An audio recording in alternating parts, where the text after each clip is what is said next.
فیصد یا 70% تک آبادی نوجوانوں پر مشتمل ہے، اس پر بات کی جائے. نوجوانوں کے لیے لیکچر تو بہت ہیں، نوجوانوں کو کا ذکر تو ہوتا ہے لیکن ان کے لیے کوئی کانکریٹ کام نہیں ہوتا. لہٰذا اس لیے بلاول صاحب نے اپنے 10 وعدوں کے اندر نوجوانوں کو شامل کیا ہے. اور نوجوان جو خاص طور پر ہمارا پڑھا لکھا نوجوان، جو ہم کہتے ہیں نا جی پڑھو، پڑھ لکھ کر آپ کچھ بن سکتے ہو، لیکن جب وہ پڑھ لکھ جاتا ہے، گریجویٹ ہو کر انسٹیٹیوشن سے باہر آتا ہے، اور کئی بے شمار ایسے لوگ ہیں جو پڑھنے کے بعد ان کی مالی حالت ایسی ہوتی ہے کہ وہ اپنی جو تعلیم ہے اس کو استعمال نہیں کر سکتے. کہیں نوکریوں کے لیے دھکے کھاتے ہیں تو وہ دھکے کھانے کے لیے بھی ان کے پاس پیسے نہیں ہیں. یعنی کہ وہ پیٹرول ڈلائیں گے، کوئی موٹر سائیکل میں، کوئی رکشہ لیں گے، کسی جاب انٹرویو پہ جائیں گے، تو یہ تمام حالات جو ہیں وہ ان کے سامنے ہوتے ہیں.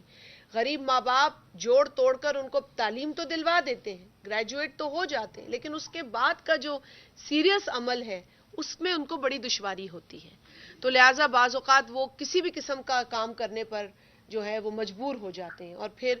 ان کی تعلیم کا جو پورا ایک سٹرگل ہے وہ پیچھے رہ جاتا ہے. تو بلاول صاحب نے اس بات کو مد نظر رکھتے ہوئے، کیونکہ وہ خود ایک نوجوان ہے، وہ سمجھتے ہیں اس مسئلے کو،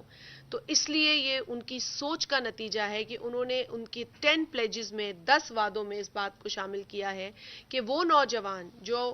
اپنے تعلیمی عمل سے گزر کر، گریجویٹ ہو کر نوکری کی تلاش کرتا ہے اور غریب طبقے سے ہے، غریب گھر سے ہے،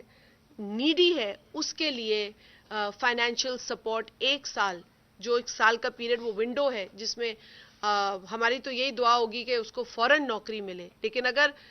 زیادہ سے زیادہ سال تک بھی اسے دشواری ہوتی ہے تو وہ سال کا جو سپورٹ ہے وہ